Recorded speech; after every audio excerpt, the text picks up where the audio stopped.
Tom, did you ever think we'd end up here? I mused, glancing around our living room. The walls still smelled of fresh paint, and our furniture, a mix of old and new, gave the place a feeling of warmth. Tom, sprawled on the couch after a long day, smiled. Honestly, Anna, I always hoped for something like this, but never really believed it. He had a way of saying things, simple, honest. That's one of the things I loved about him. I sat down next to him, still marveling at our good fortune. This house, it's more than I ever dreamed of. Your grandma would be proud of you, making a life like this. He nodded, his eyes reflecting a mix of emotions. Yeah, she was the only good thing in my childhood. After Dad died and Mom, well, I did know. Tom's mom was a topic we rarely touched. She lost her rights to him after years of neglect and worse. Tom grew up tough, decided not to be like his folks. He worked hard, got himself through college, and became an engineer. Me, I'm a lawyer, came from a simpler, less dramatic background. We met at a mutual friend's party and, well, the rest is history. So, what do you think about inviting my parents over for dinner this weekend? I asked, changing the subject. His family history was tough, and I didn't want to dwell on it. Tom chuckled. Your mom's cooking or yours? Hey, I'll have you know I've been practicing, I retorted with a playful nudge. Practice makes perfect, babe. But maybe keep the fire extinguisher handy, just in case, he teased, dodging my mock swat. We laughed, and at that moment, I felt a wave of contentment wash over me. We had our struggles, but we were building something beautiful together. Suddenly, the doorbell rang, slicing through our tranquility. Tom raised an eyebrow. Expecting anyone? No, I replied, puzzled. It's probably just a neighbor or a salesperson. I opened the door, and there stood a woman, probably in her late 50s, but life had clearly been rough on her. Beside her was a man with a look that didn't exactly scream, friendly neighbor. The woman's eyes darted past me, surveying the inside of our home. Well, aren't you going to invite your mother in, Thomas? Tom's face went pale as he stood up. Mom? What are you doing here? I glanced at Tom, my mind racing. This was the woman he hadn't seen in years, the cause of so much of his pain. The air suddenly felt heavy, charged with a tension that had no place in our new beginning. The woman at our door, Tom's mother, had a hard look in her eyes, like she'd seen too much and cared too little. The man next to her, well, he just looked tough, like trouble. Tommy, aren't you going to say hello to your ma? She said, her voice raspy, probably from years of smoking. Tom stood frozen for a moment before managing, hello, Mom. It's been a long time. I could see he was struggling, torn between politeness and old, deep wounds. I stepped up. I'm Anna, Tom's wife. Can we help you with something? She looked me over, her gaze sharp. Oh, so you're the one who snatched up my Tommy. Nice place you got here, she said, pushing past me into the house. The man followed without a word, his presence filling the room uncomfortably. Tom and I exchanged a look, his saying, I'm sorry, and mine saying, it's not your fault. We followed them into the living room. So, Mom, what brings you here? Tom asked, his voice steady, but I could hear the underlying tension. She plopped down on our sofa, making herself at home. Well, Tommy, life's been hard. Your ma's had a tough time. Lost my place, nowhere to go. Figured my son would help me out, The man, still silent, just nodded along. I was floored. This was the woman who had neglected Tom, and now she was here, expecting help? I'm sorry to hear that, but Tom's life hasn't been easy either, I said, a bit more sharply than I intended. Tom shot me a warning glance, but I was past caring. This woman had some nerve. Tom's mom laughed, a harsh sound. Oh, I know all about my Tommy's tough life. But he's got it good now, right? A fancy house, a pretty wife. Time to give back to his dear old mom, The man finally spoke up, his voice gruff. Yeah, we just need a place to crash for a bit, get back on our feet. I felt my anger rising. A place to crash? You can't just show up and expect to. Tom cut me off. Anna, let's talk about this outside. He led me to the kitchen, away from the unwanted guests. Anna, I know this is messed up, but I can't just turn her away. She's my mom. Your mom who abandoned you, Tom. I hissed.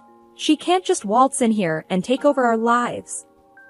Tom ran his hands through his hair, a sure sign he was stressed. I know. But what if we help her find a place, just temporarily? Get her off our backs. I stared at him, incredulous.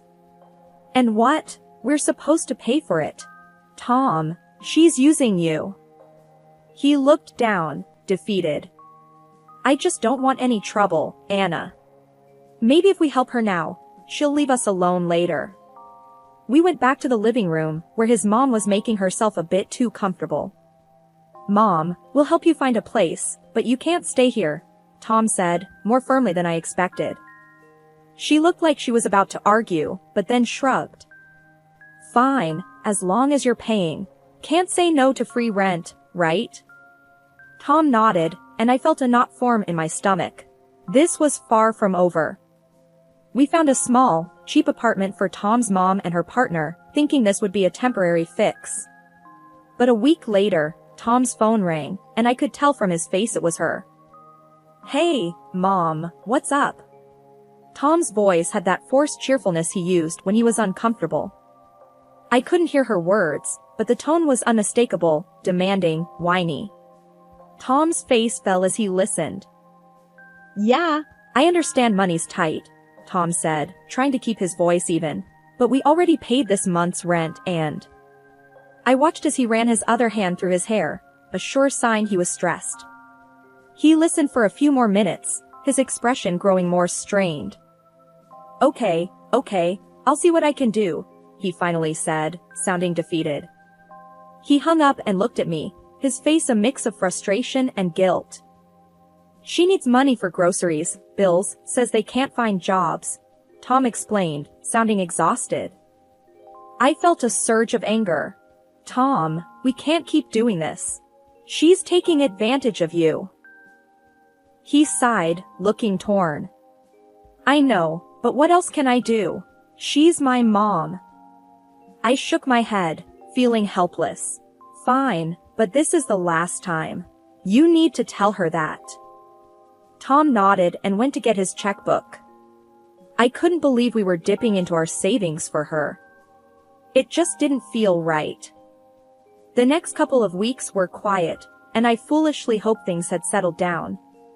But then, one evening, Tom came home looking more stressed than ever. What's wrong? I asked, concerned. It's my mom.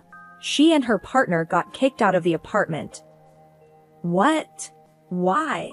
I was shocked but not entirely surprised. They were caught drinking and making a scene. The landlord's fed up. They've got nowhere to go, Tom explained, rubbing his forehead. I was furious. So what now? They expect us to take them in? Tom looked helpless. I don't know, Anna. She's saying they'll be on the streets. I couldn't believe this was happening. Tom, you can't let her walk all over you. She's manipulating you. He knew I was right, but he was still torn. I can't leave her homeless, Anna. I felt trapped in an impossible situation. We argued back and forth, neither of us wanting to give in. In the end, we agreed to let them stay for a couple of nights, just until they found another place. That evening, when Tom's mom and her partner arrived with their bags, I felt like our home was being invaded. Thanks for letting us crash here, Tommy, his mom said, looking around our living room like she owned the place. Her partner just grunted, dropping his bags on the floor. I forced a smile. It's just for a couple of nights, right? She waved her hand dismissively. Yeah, Yeah, just until we sort things out. I didn't believe her for a second. As they settled in, making themselves a little too comfortable, I felt a knot of anxiety in my stomach. This was far from over, and I had a bad feeling about where it was all heading. The couple of nights quickly turned into a week, and Tom's mom, Marlene, and her partner, Ray, made themselves at home in the worst possible way. They were loud, messy, and had no respect for our space. But things came to a head one Tuesday evening. I came home from work to find Marlene rummaging through my dresser. My heart raced, and anger bubbled up inside me. "What the hell do you think you're doing?" I demanded, storming into the room. Marlene jumped, caught off guard. "Just looking for a scarf or something, it's chilly in here," she said nonchalantly, but I saw the lie in her eyes. "That's my personal stuff. You have no right." I was shaking with rage. Marlene rolled her eyes. "Relax, I wasn't going to take anything. Just borrowing, that's all." I grabbed the scarf from her hands. "This is not a free-for-all, Marlene. You need to respect our privacy."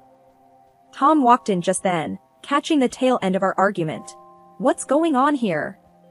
"Your wife's flipping out because I borrowed a scarf," Marlene said, playing the victim. Tom looked at me, then at his mom, torn. "Mom, you should have asked first. Anna's right." Marlene huffed, muttering something under her breath as she left the room. Tom gave me an apologetic look. "I'm sorry, Anna. I'll talk to her."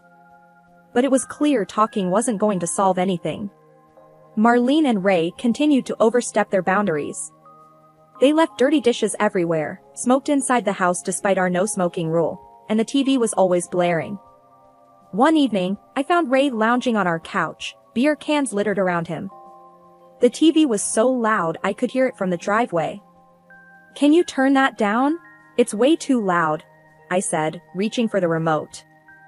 Ray grabbed it before I could. "I was watching that. It's our house, our TV. You need to respect our rules," I shot back, frustration mounting.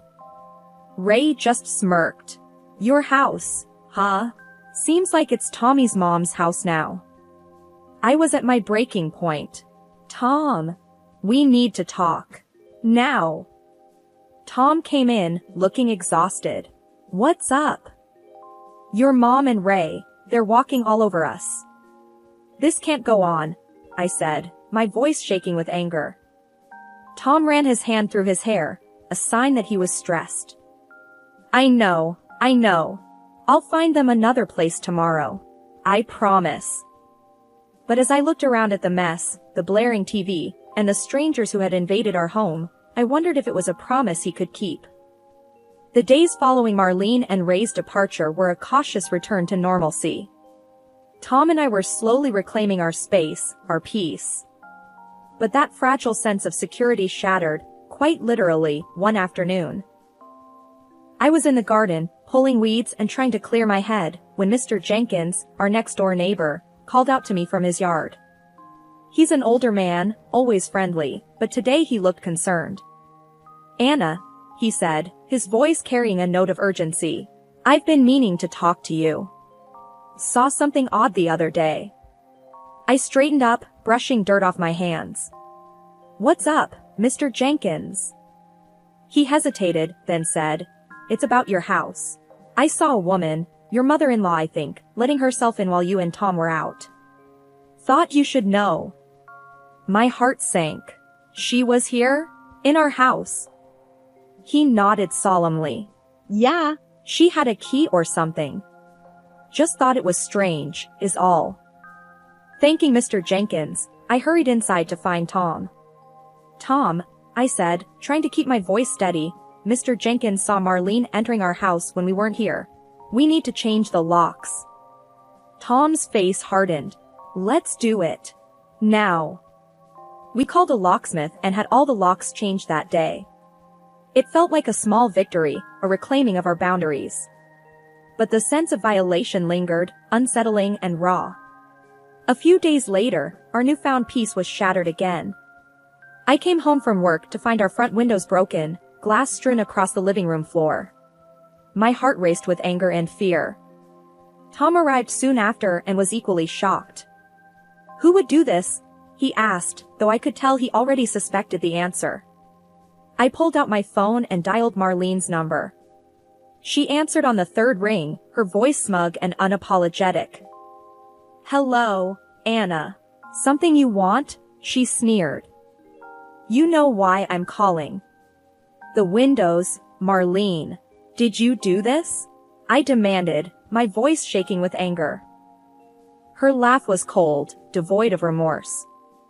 "Oh, honey, you can't prove a thing. But let's just say you should be more generous with your money. Things might get worse otherwise." I felt a chill run down my spine. "Is that a threat, Marlene?" "Take it as you like," she replied, her voice dripping with malice. I ended the call, my hands trembling. Tom looked at me, his expression a mix of rage and helplessness. "What did she say?" "She basically threatened us. Said we should give her money, or things could get worse," I replied, trying to keep my composure. Tom clenched his fists. "This has to stop. She can't keep terrorizing us like this." That evening, Tom and I sat in our living room, the broken windows boarded up, casting long shadows across the floor. The silence between us was thick, charged with anger and frustration.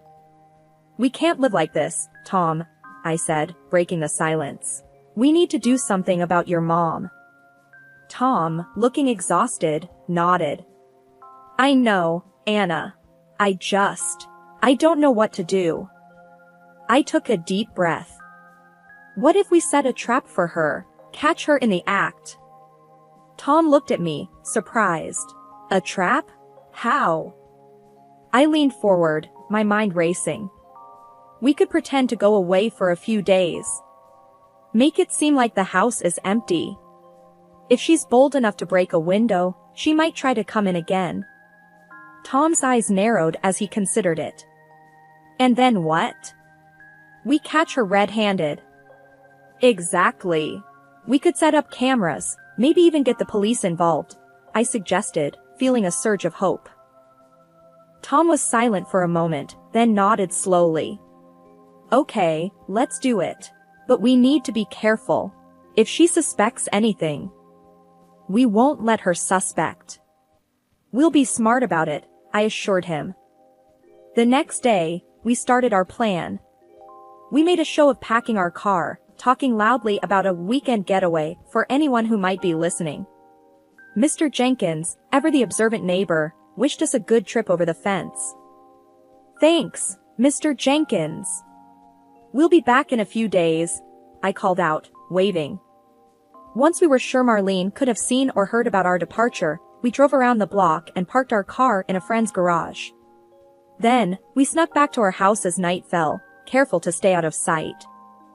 Inside, we set up cameras in the main rooms and made sure everything was locked up tight. We turned off all the lights and waited in the dark, the silence around us almost deafening. "This is crazy," Tom whispered at one point, his voice tense. "Yeah, but it's necessary," I whispered back, clutching his hand for reassurance. Hours passed, and just when I started to doubt Marlene would show, we heard a faint noise at the back door. My heart raced as we watched the camera feed on Tom's laptop. There she was, Marlene, fiddling with the lock. Beside her was Ray, looking around nervously. "I can't believe she's actually doing this," Tom hissed under his breath. "Shh! Wait for it," I said, my eyes glued to the screen. The door creaked open, and they stepped inside, Marlene leading the way. They didn't notice the camera, too busy looking around for things to steal. "Okay, let's call the police now," I said, reaching for my phone. Tom nodded, his face a mask of mixed emotions. "Yeah, let's end this." I dialed 911, my voice steady as I explained the situation. The operator assured us officers were on their way. We watched as Marlene and Ray rummaged through our stuff, anger and disbelief churning inside me. But I knew this was it, the moment we'd catch them and finally put an end to this nightmare. Minutes later, we heard the sirens, and soon the police were at our door. Marlene and Ray's shock was almost satisfying as the officers handcuffed them. The cold evening air was thick with tension as the police car's lights painted our quiet street in shades of blue and red. Marlene and Ray, handcuffed and being led away, looked like two animals caught in a trap. The neighbors, drawn out by the commotion, watched from their front yards, a mixture of curiosity and concern etched on their faces. Marlene's voice, shrill and indignant, shattered the night's calm. "Tommy, you can't do this to me. I'm your mother, for God's sake." Tom, standing firm beside me, his hand gripping mine as if for support, replied with a voice that trembled slightly, "Mom, it's not about what I can or can't do. It's about what you did. Breaking into our house, threatening us. You left us no choice." Ray, the usually silent and brooding figure, spat out his words with venom. "You think you're all high and mighty now, huh? Calling the cops on your own family? This ain't over, boy." Officer Martinez, a stern-looking woman with an air of no-nonsense about her, stepped in front of them. "That's enough. You are both being charged with breaking and entering, and harassment. You have the right to remain silent. Anything you say can and will be used against you in a court of law." As she continued to read them their rights, a sense of surrealism washed over me. I glanced at the faces of our neighbors, their expressions ranging from shock to pity, and felt a pang of embarrassment. This was not how I envisioned our life in this quiet neighborhood. Once the police cars had driven away, leaving behind a trail of whispers and murmured gossip, Tom and I retreated to the privacy of our living room. The broken window, with its jagged edges glistening in the moonlight, stood as a grim reminder of the night's events. We stood there for a while, holding each other, finding comfort in the silence. It was a moment of peace amidst the chaos, a reminder that despite everything, we were not alone. "Let's fix this window first thing tomorrow," Tom finally said, pulling back slightly to look at me. "I want to leave tonight behind us. Start fresh." I nodded, feeling a sense of determination rising within me. "Yes, let's do that. Let's reclaim our home, our life. No more looking back." As we started cleaning up the glass, piece by piece, the enormity of what had happened began to sink in. We had confronted our nightmare, faced it head-on. It was a moment of closure, a turning point. Our life together had been tested, but we had emerged stronger, more united. The morning after the ordeal, Tom and I found ourselves sitting in the quiet of our kitchen, the early sun casting a soft glow through the windows. The events of the previous night seemed almost surreal, like a bad dream that we had finally awoken from. Tom, with a contemplative look, broke the silence first. "Well, looks like Mom's finally out of our lives for good this time," he said, a hint of relief mixed with sadness in his voice. I nodded, wrapping my hands around my coffee mug. "Yeah, after the threat of another prison term, I don't think she'll be bothering us again." "And Ray. I can't believe he was wanted for theft and robbery. Now he's facing a real prison sentence," Tom added, shaking his head. "It's a lot to process," I admitted. "But at least we can start to move forward now, put all this behind us." Tom leaned back in his chair, looking out the window. "I feel like a huge weight has been lifted off my shoulders. I just wish things could have been different, you know?" I reached across the table, taking his hand. "I know. But we did what we had to do.